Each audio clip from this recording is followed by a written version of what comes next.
We're in Genesis 27:33. Esau has just gone into the tent to see Isaac, to give him the venison.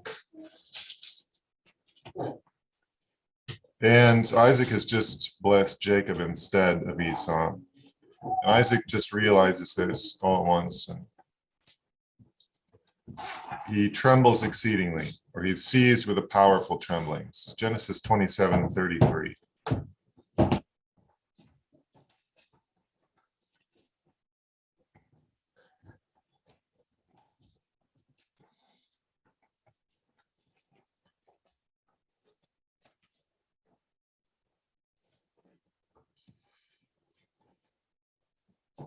So we're going to go through a longer section here about things you can control and things you can't control. The Midrash is going to conclude that Isaac didn't really have a choice but to confirm the blessing was Jacob's. So some things that are in your control, some things that are outside of your control. The Midrash is going to start here with a verse from Proverbs 20, verse 12. The ear that hears, the eye that sees, the Lord made both of them.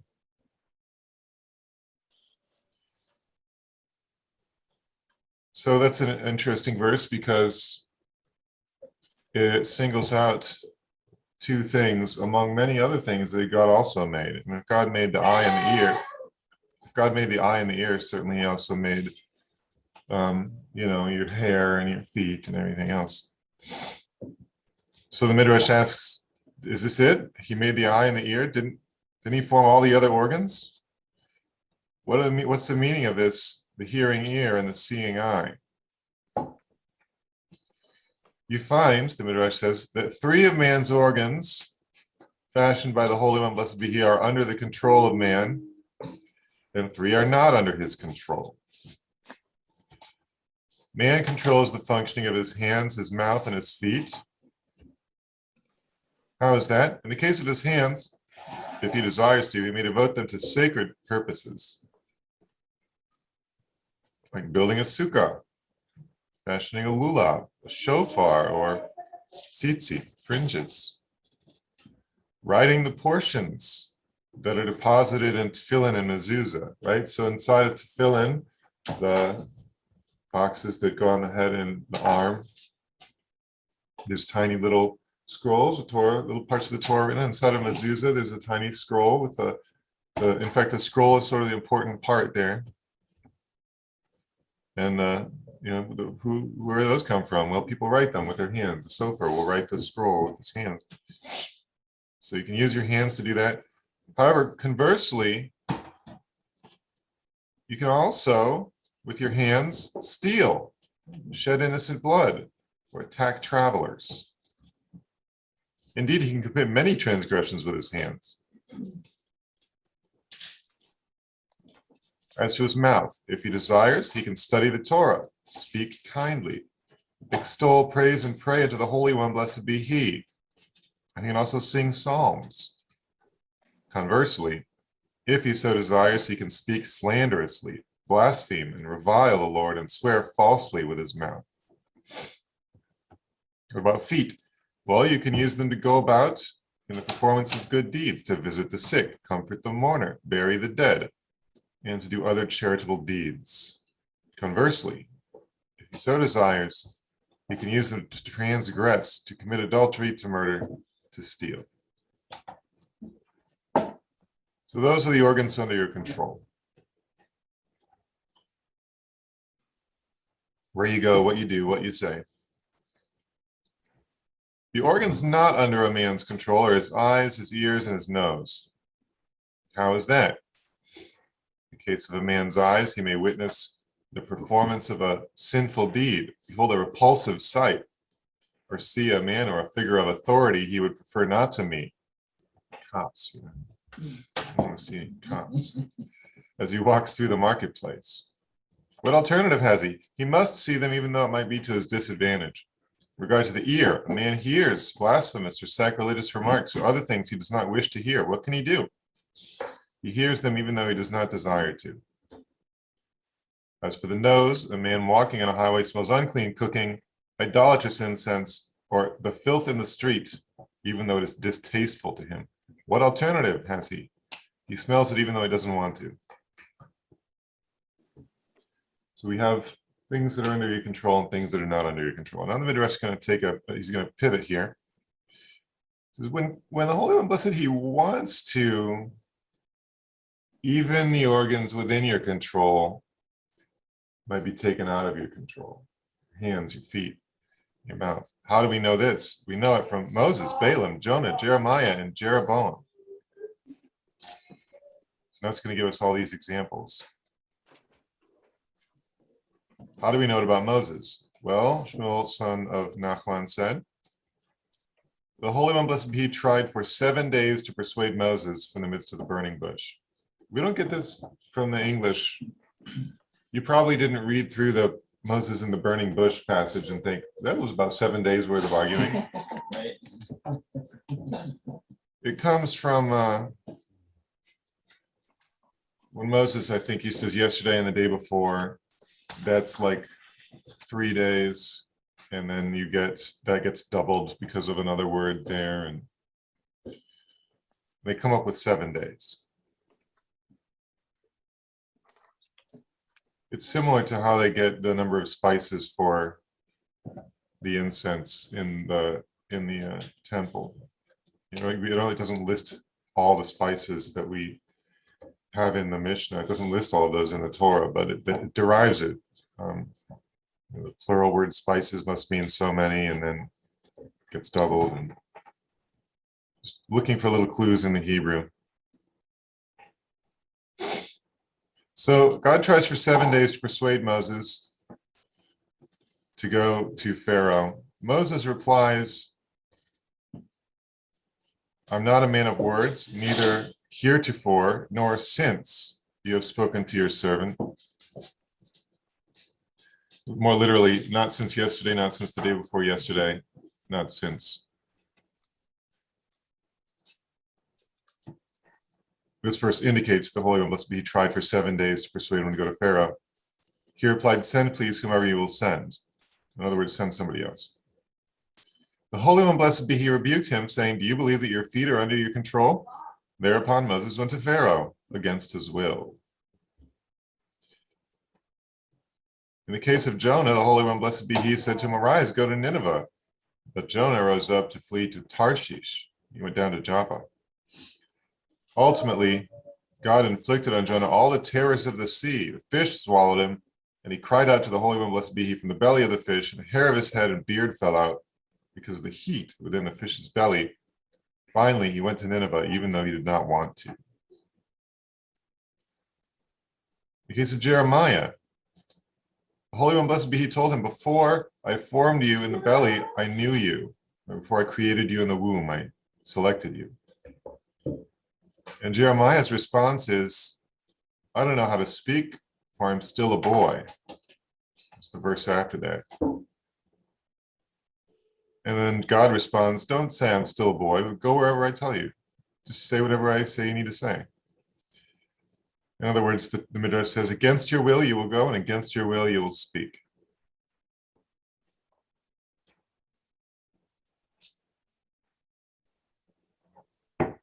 When the Holy One, blessed be he, desires that even one's hands are not under man's control. When did this occur? Well, at the time the prophet Iddo visited Jeroboam, the son of Nebat. Remember Jeroboam? Who remembers Jeroboam? So this occurred at the generation after Solomon. Remember Solomon, son of David? Solomon builds the temple. The tribes are all united. The United Kingdom of Great Britain, Wales, Northern Ireland. No, not that one. The United Kingdom of Israel and Judah. And Solomon, son of Rehoboam, just ticks a bunch of people off, and they all unite under the banner of Jeroboam. They split off, and that's the northern kingdom of Israel. That's from there we have the northern kingdom of Israel and the southern kingdom of Judah. Of course, the problem, which we've gone over many times, is the temple is only in one of those two places. The temple is in the southern kingdom, and it's a political liability for the northern kingdom that all their people think, well, we have to go across into the other place where the real worship is happening at the real place. So Jeroboam says we can do some worship up here. So he puts the calf at Dan and the calf at Bethel. Remember that? The calf at Dan, the calf at Bethel. Of course, this is not good. I mean, God sent a prophet to decree that the 10 kingdoms will be, 10 tribes will be taken out of the hand of Rehoboam because he sort of screwed up with forced labor and taxes and stuff that were too high. So the split was sort of decreed in a sense, wasn't ideal, but Jeroboam should not have put up idols, obviously, in the northern kingdom. So he's really screwed up. So prophet goes, and we have this account in 1 Kings 13. A man of God arrived at Bethel. Remember, Bethel's one of those places where there's an idol now. Arrived at Bethel from Judah at the command of the Lord, while Jeroboam was standing on the altar to present the offering. Probably wasn't standing on the altar, but you know what it means. He's standing right by the altar at the top of the steps or whatever to present the offering. The man of God, at the command of the Lord, cried out against the altar. "Oh, altar, altar. Thus said the Lord, a son shall be born of the house of David, Josiah by name. He shall slaughter upon you the priests of the shrines who bring offerings upon you, and human bones shall be burned upon you."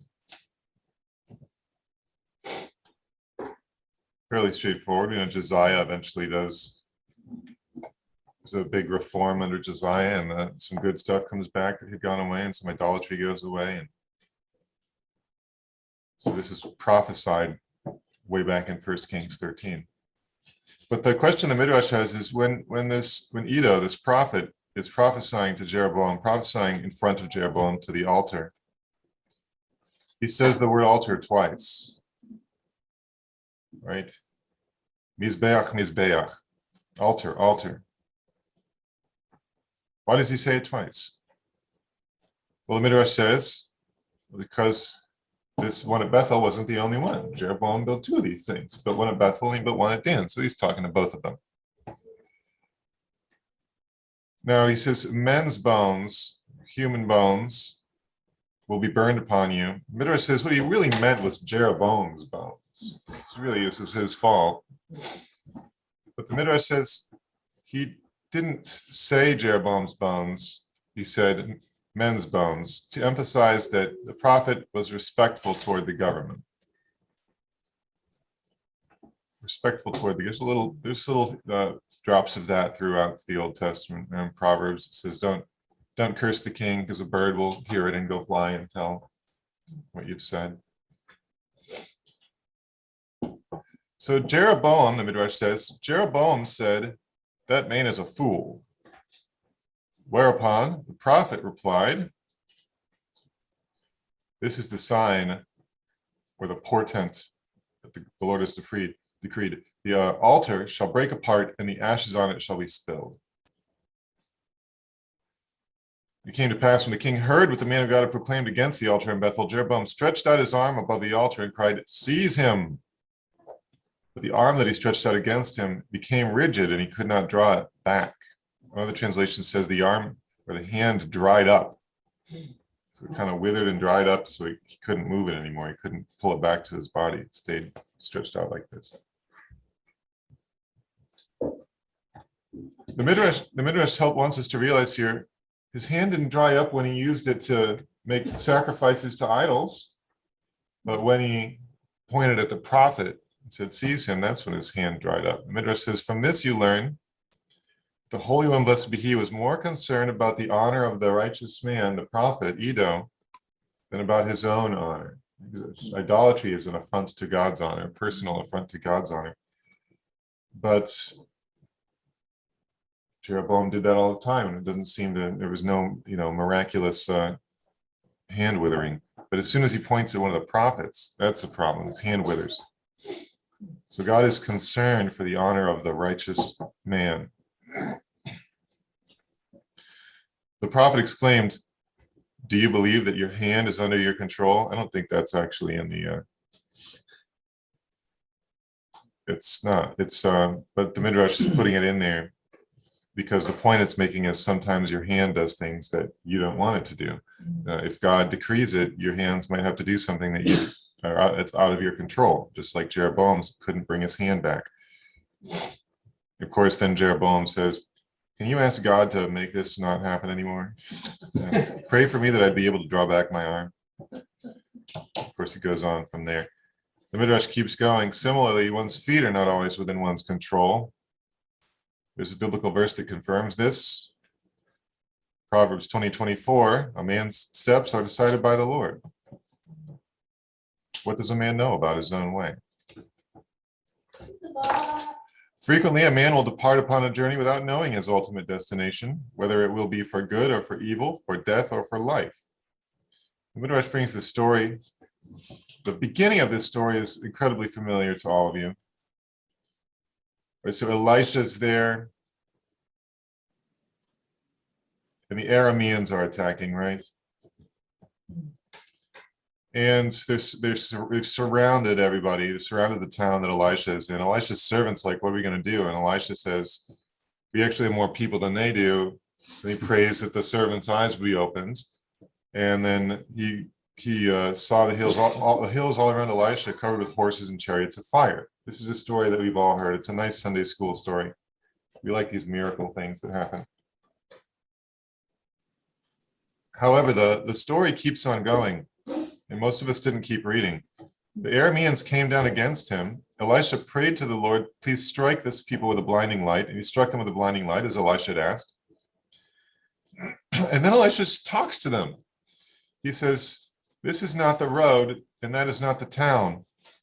He says, oh, you guys came to the wrong place. You got lost. Follow me, I'll take you where you're trying to go.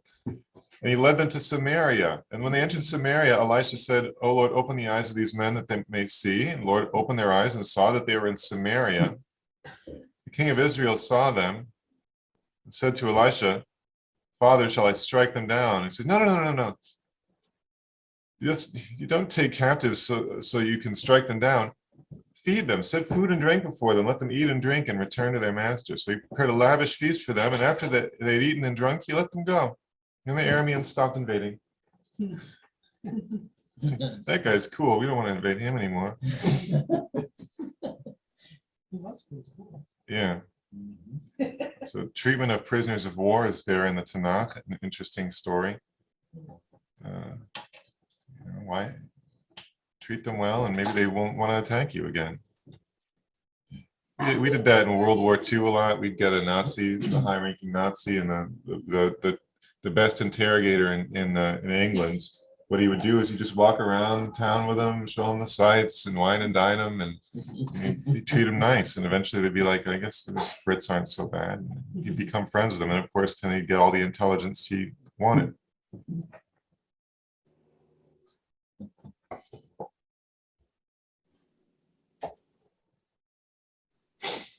So the Arameans came with one intention, but they ended up somewhere they didn't want to be. Their feet were, so to speak, outside of their control. That's why this story is included in this Midrash. The Midrash continues, the mouth likewise is not completely under man's control. We learn this from the story of Balaam.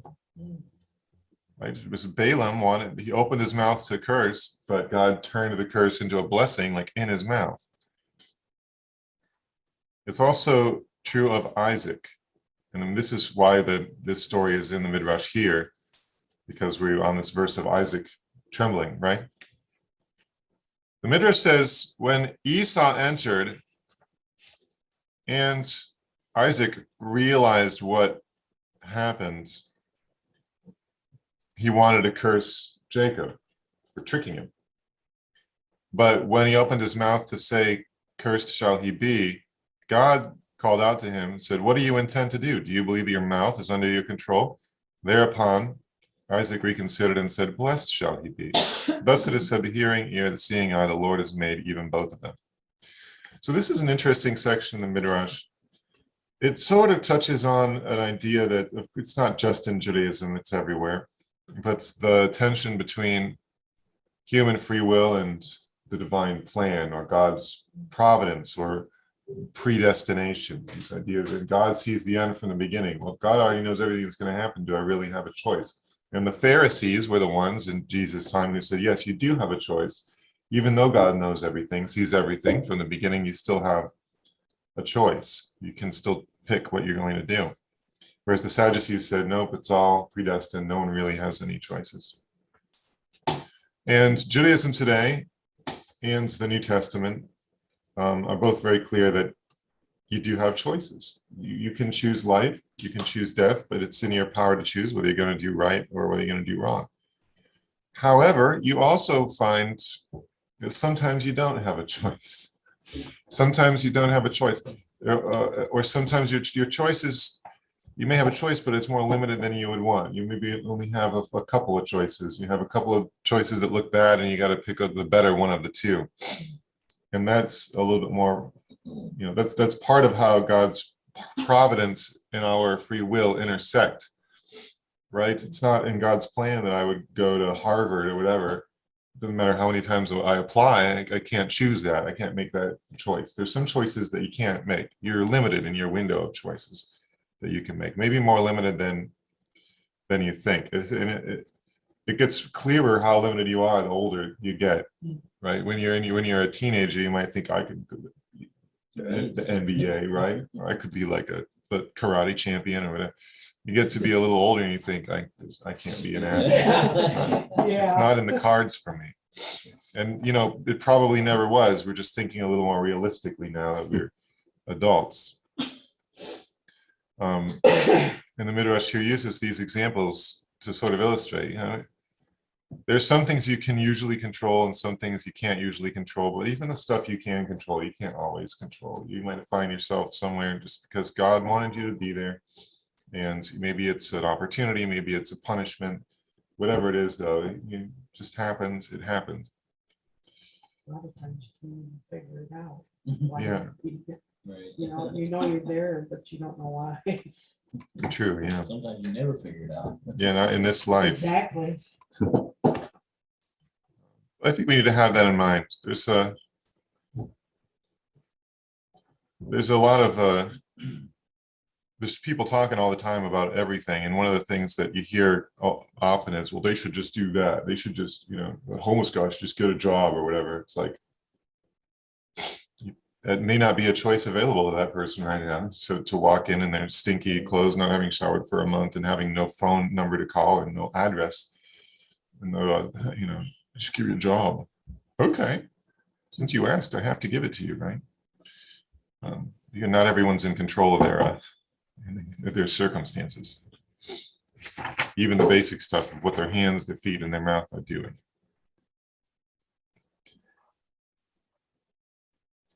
All right. Next section. Same verse. Isaac is still trembling. Scripture states elsewhere in allusion to this verse, a man's fears become a trap for him, but he who trusts in the Lord shall be safeguarded. Because Jacob caused Isaac to tremble, the Midrash says, it would have been normal, it would have been appropriate for Isaac to curse him. Who compelled Isaac to bless Jacob instead? Or what is the reason? Because the Midrash says the one who puts his trust in Hashem, or puts his trust in the Lord, will be safeguarded.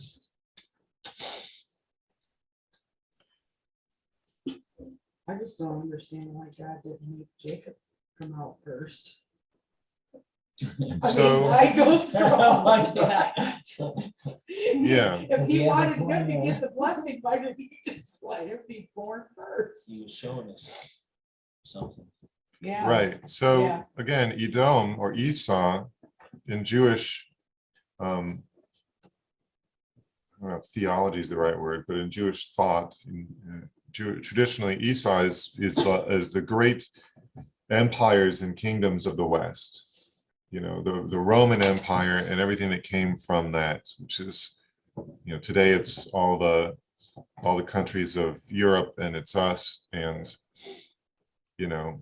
wherever people do pretty much the same thing we do and think the same way we think. And there's this stream and throughout, and we saw some of this last week, where the Midrash says, why is Esau called the greater son, right? Beno Hagadol. And you could read it literally as saying the older son, but of course we already know he's the older son because we read the whole Torah up to that point. So why does it specify it? Well, maybe it doesn't just mean older, maybe it means greater. And the point is that Isaac saw that Esau was going to be greater than Jacob in this world. In other words, the great Roman Empire was more powerful than this little province of Judea and the province of Samaria in Galilee, right? This little place where the Jewish people lived was just, in human terms, completely insignificant in front of the power of the legions of Rome. So Esau being born first is sort of prefigures that, right? Because Esau is ascendant first. The Roman Empire is ascendant and the West is still ascendant. They still sort of run the world. And Israel will eventually have that position, but not until the Messianic era. When Jesus comes back, Jerusalem is going to be the capital of the world, the center of the world. Israel will be the greatest nation in the world. Everyone will go there to learn how to live, and we'll all do what Jesus tells us to do. But that's the future, right? So first you have sort of the era of Esau, and we're still in that era. And then later we have the era of Jacob. And the birth order, I think, is a tiny little preview of that. Does that make sense? Yeah.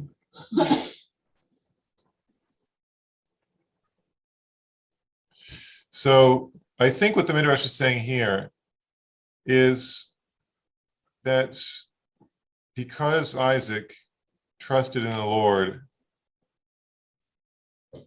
God didn't let him curse Jacob. Isaac was the type of person to trust in the Lord, so he didn't go through with his first inclination. He did what God wanted him to do, which was to secure the blessing for Jacob and not try to take it back.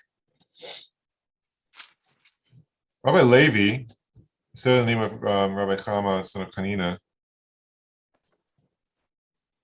Isaac was terrified twice. What do you think the first time was? If this is the second time, what's the first? When was Isaac probably really terrified? The offering? Yeah, when he was bound on top of the altar to be slaughtered. That's putting it nice. Yeah. He didn't show it though. Now, if you remember from the Midrash, Isaac's not afraid of dying, of course. What he's afraid of is that when we read this a few weeks ago, what Isaac was afraid of was that he would involuntarily make a movement that would cause the knife to go the wrong way and he'd be disqualified as a sacrifice. So to slaughter an animal for sacrifice, it's really specific what you can cut and how far through it has to go. So if he jerks back or something and doesn't get cut enough, even if he dies, it's still not a valid sacrifice. That's why he asked to be bound up so that he wouldn't be able to move. So that's what he was afraid of, according to the Midrash.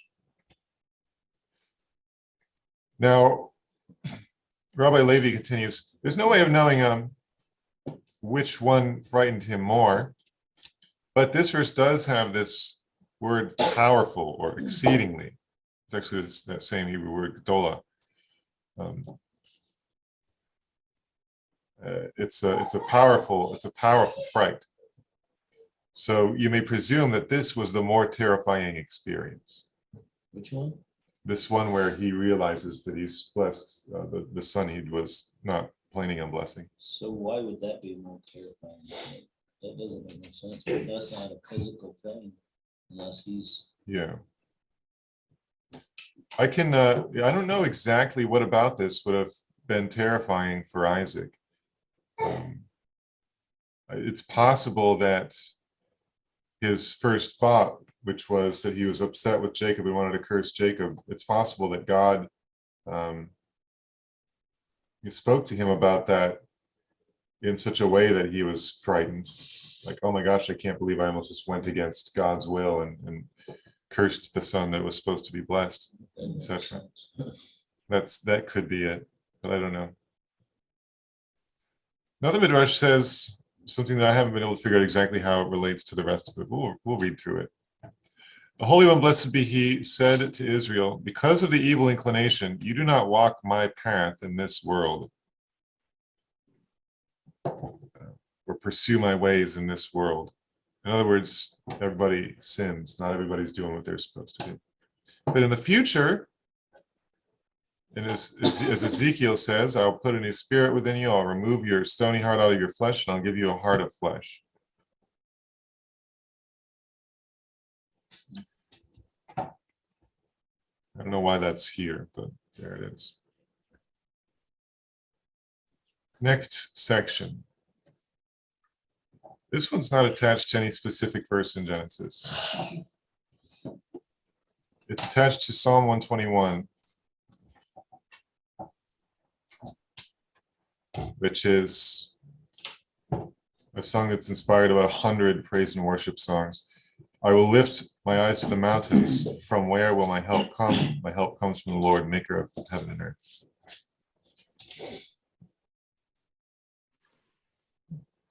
I will lift my eyes to the mountains.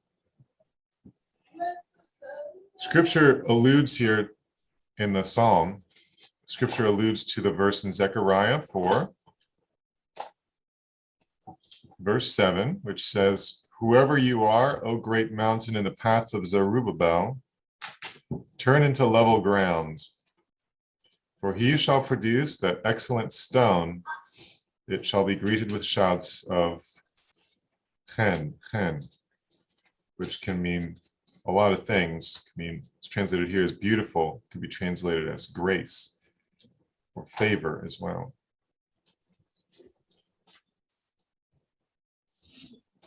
So Zechariah 3 and 4 has a lot of stuff about Zerubbabel and mountains and stones.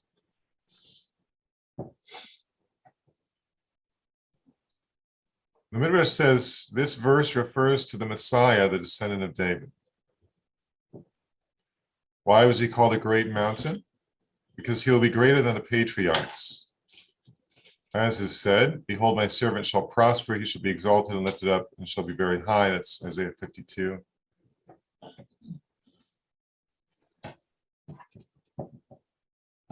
Exalted, lifted up, and high, right? Three different things that all sound like they're the same thing. Well, this, of course, the Midrash says this is the three patriarchs. He's exalted above Abraham, lifted up above Isaac, and shall be very high above Jacob. So the Messiah is going to be greater than the patriarchs.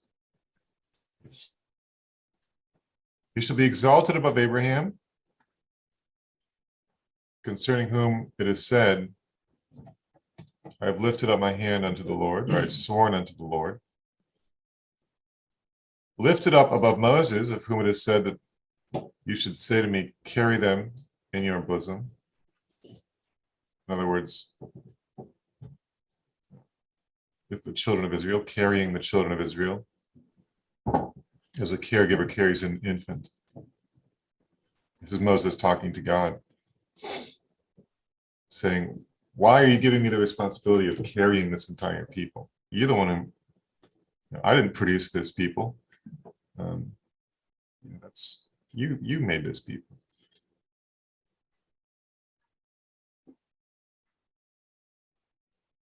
And Messiah also, Messiah also shall be very high, like the ministering angels, concerning whom it is said their wings were very high. So Messiah, first it says Messiah is greater than the patriarchs, but now it compares Messiah to Abraham again, but then Moses and then the angels. So Messiah is above now all these groups, all these people, and all these creatures. So that's why he's called a great mountain.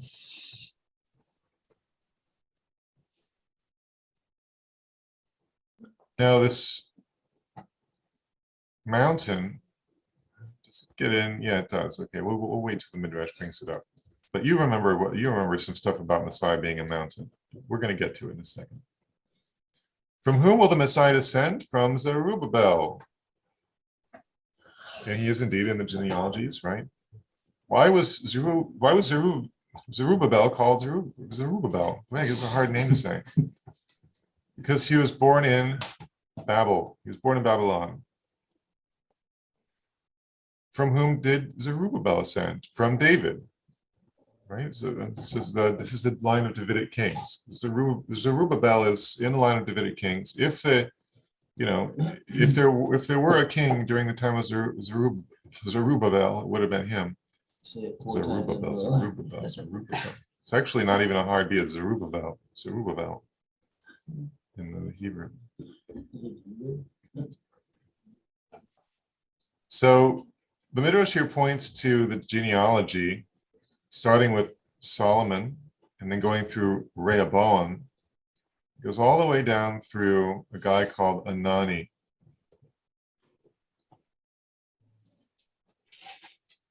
And the Midrash says, to whom does Anani refer? And it answers to the Messiah. So it just picks this one name out of the genealogy of the children of Solomon, the kingly line here. It says that's a reference to the Messiah.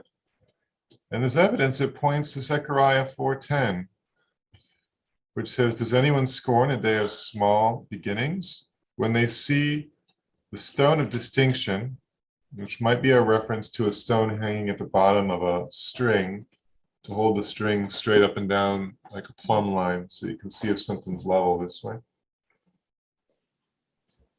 When they see the stone of distinction in the hand of Zerubbabel, they shall rejoice. Those 7 are the eyes of the Lord ranging over the whole earth. Now, this is a reference to earlier in Zechariah. This stone has 7 eyes engraved onto it. This is from Zechariah 3:9. It says, mark well this stone which I placed before Joshua. Actually, we'll start before that. So Joshua, I think, is the high priest, right? It's the high priest of that time, I'm pretty sure. And an angel of the Lord comes and talks to this guy and says, this starts in Zechariah 3:6. The angel of the Lord charged Joshua as follows. Thus said the Lord of hosts, if you walk in my paths and keep my charge, you in turn will rule my house and guard my courts. This is the temple house, the temple courts. And I will permit you to move about among these attendants. Hearken well, O high priest Joshua, you and your fellow priests sitting before you. For these men are a sign that I'm going to bring my servant, the branch. Tzemach. You've heard that probably before. There's synagogues called like Tzemach David, like a Messianic synagogue. I'm pretty sure I've heard of one called that. It's the branch of David. It fits in with these prophecies about a shoot from a stump that was cut off, right? So like the Davidic line of kings appeared to have been cut off. There's no more Davidic kings, but then from that line will come the Messianic king. This tzemach, this branch, is a similar type of prophecy. A branch from the Davidic line will come and will restore the Davidic monarchy. And then it continues, mark well this stone which I placed before Joshua, a single stone with 7 eyes. I will execute its engraving, declares the Lord of hosts, and I will remove that country's guilt in a single day. So we have a stone with 7 eyes, and then we have the guilt of the country being removed, right? So this is almost some New Testament stuff right here. Because at what event was the guilt of Israel atoned for? Well, that was when Mashiach was killed by the Romans. He obtained enormous favor with God, and then in the Old and New Testaments make it clear that this favor will be shared with all Israel. Israel will be redeemed. But the stone with 7 eyes combines several images. These 7 eyes show up again naturally in Revelation 5, right? Where you have the lamb that appears and it looks like it's been slain and it has 7 horns and 7 eyes. And then it even says the 7 eyes that are,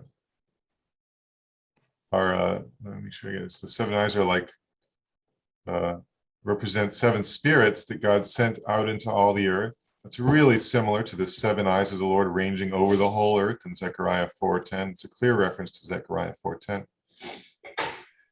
The problem is, what does this have to do with Anani?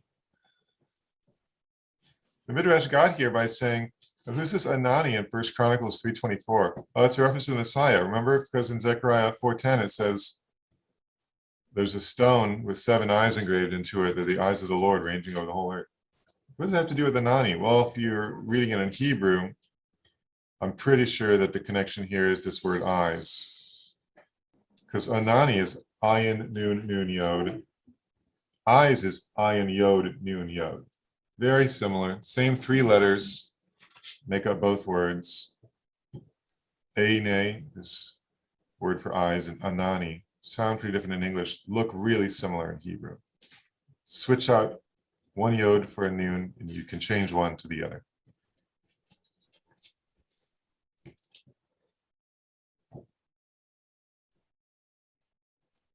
The idea, well, we won't get into stones here. There's lots of stuff about stones that we could get into.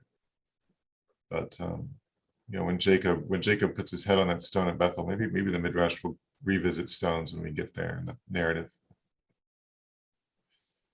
But there's another word that sounds really similar to Anani and to Eine, and it's Anane, clouds. And where do we see clouds connected with Messiah? Daniel 7:13. As I looked on in the night, one like a human being, or one like a son of man, came with the clouds of heaven and reached the Ancient of Days and was presented to him. And it goes on to describe the Messianic kingdom. So these 3 really similar words connect these passages. The Davidic line of kings, Mashiach coming on the clouds, and this mysterious stone with 7 eyes. The Midrash continues.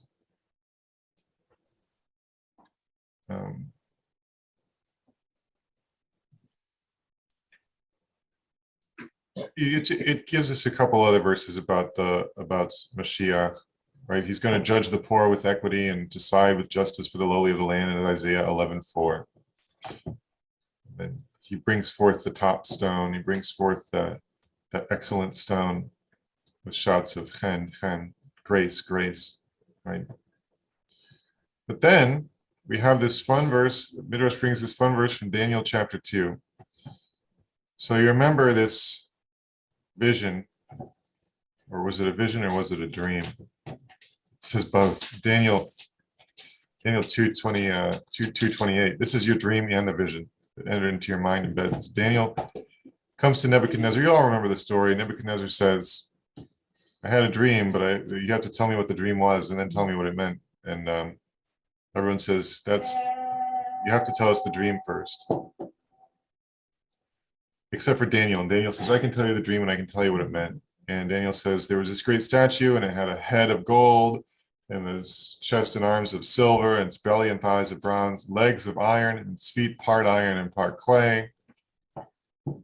And a stone hewn out, not by hands, struck the statue on its feet of iron and clay and crushed them. And then the stone became a great mountain and filled the whole earth. Right, so this is, of course, a reference to Babylon, Greece, Persia, and Rome, the Roman Empire, and that's where we are now. We're still in the Roman exile. We're at those feet, and this stone's going to smash the feet and become a mountain that fills the whole earth. Simple metaphor for when Jesus comes and brings the kingdom. It's going to destroy all of the governments, all the nations, all the kingdoms, and he's going to replace them with something righteous and good, the kingdom of heaven. He's going to reign from Jerusalem over everybody. He's going to put his own people in charge of all the other countries, and everything will be good. But again, it's a stone, and the Midrash here links this stone with the stone of the 7 eyes engraved on it. That is given to Zerubbabel, placed before Joshua. So Messiah is the great mountain. From whence shall he come? So where's Messiah going to come from? He shall come by way of the mountain path. How do we know? Well, Isaiah 52 says, how beautiful on the mountain are the feet of the messenger with good news. So he arrives, and so this is fairly poignant in two different ways, because we know when he comes, again, he's going to come to the Mount of Olives. But right before the triumphal entry, how does he get to Jerusalem? He comes down the Mount of Olives. He's halfway down the Mount of Olives and he curses the fig tree. So he comes from the mountain both times. At that time, Israel will look upwards and say, I will lift my eyes up to the mountain. From where shall my help come? My help comes from the Lord who made heaven and earth. So really a whole conglomeration of symbols. And I'm sure if these guys had revelation, they would have mentioned the seven-eyed lamb, because that includes several of these sort of prophetic pictures, visions, dreams, metaphors.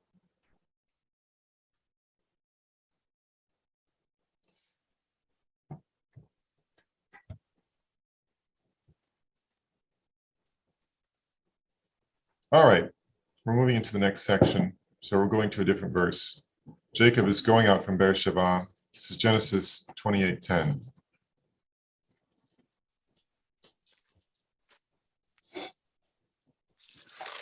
Jacob leaves Beersheba and sets out for Haran. Haran.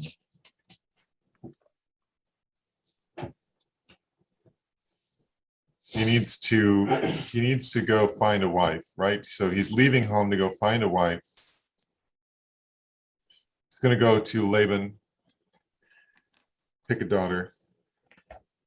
We all know that story. He's on his way there now. Of course, the verse right after this has a stone in it too, right?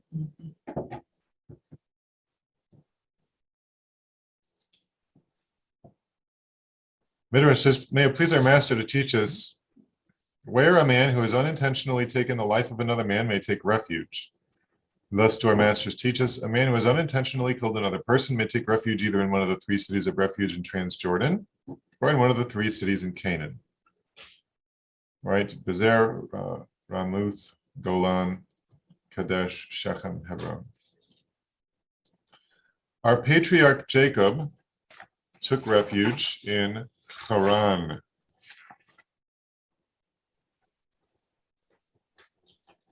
Which I don't think is actually one of those cities. He fled there because he feared that his wicked brother Esau would slay him. When the Holy One, blessed be he, saw that Jacob was deeply distressed, he appeared before him in a dream. Rabbi Abahu said, in the name of Rabbi Shimon, son of Lachish, as soon as the stones beneath his head beheld the glory of the Holy One, blessed be he, that dissolved into each other and formed one stone. This story is a little bit longer in some other places. The stones all cry out to Jacob, use me as a pillow, use me as your pillow. And then they all wanted it, so they all came together and became one stone. This is this the same stone? Do we see this stone again later or earlier? Maybe. I think some people think it's the stone, the Dome of the Rock, like that rock. You go in there, there's a rock there, big rock. Could be. But not sure. He dreamed, right, in Genesis 28:12, he dreamed and sees a ladder set on the earth, and the top of it reaches to heaven, and he sees angels of God ascending and descending on it. You ever wonder about that? Who are these angels? Why are they going up and down? Rabbi Samuel, son of Nachman, declared, these were the guardian angels of the idolatrous nations. Right? Remember in Judaism, there's an angel over every nation. He explained further, this verse teaches us that the Holy One, blessed be he, showed Jacob our father, the guardian angel of Babylon, ascending 70 rungs of the ladder and descending. The guardian angel of Media, which is the Medo-Persian Empire, ascending 52 rungs of the ladder and descending. Guardian angel of Greece ascending 100 rungs of the ladder and descending, and the guardian angel of Edom ascending the ladder. Edom did not descend. Jacob did not know how many rungs of the ladder the guardian angel of Edom mounted. This is a sort of saying in another way, how long is this Roman Empire going to last? How long is the Roman exile going to last? Therefore he cried out in terror, perhaps Edom will never be compelled to descend. The Holy One, blessed be he, said to him, fear not, O Jacob, my servant, neither be dismayed, O Israel. It's from Jeremiah 30. For even though you see him ascending unto my throne, as though that were possible, I will cast him down. As it is said in Obadiah, though you were to rise as high as the eagle, and though you set your nest among the stars, I will bring you down from there, says the Lord. To the Roman Empire, their symbol, they had this eagle symbol. The Roman eagle was a symbol of Rome. There's another country today that has the eagle as a symbol. I can't remember what it is now. Russia? No. You're in it, buddy.